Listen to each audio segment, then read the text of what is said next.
Sulemar Rodrigues, compositor dessa linda e maravilhosa adoração ao Senhor. Senhor, quebranta esse meu coração, me leva até a casa do oleiro, quebra o vaso velho e faz o vaso novo.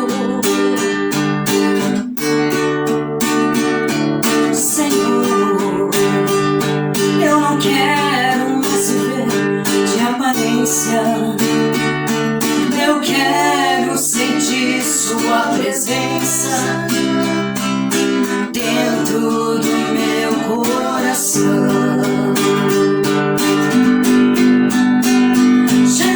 Jesus, por favor, me aceita de volta.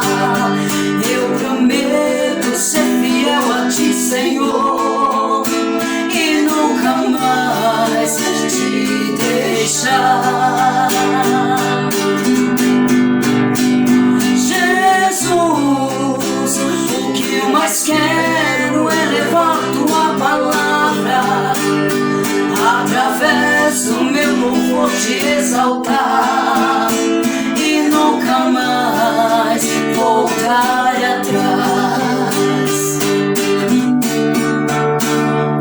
Senhor, eu não quero mais viver de aparência, eu quero sentir sua presença dentro do meu coração. Senhor, eu sei que eu não fui obediente, agora eu te peço humildemente, me perdoa, eu quero voltar.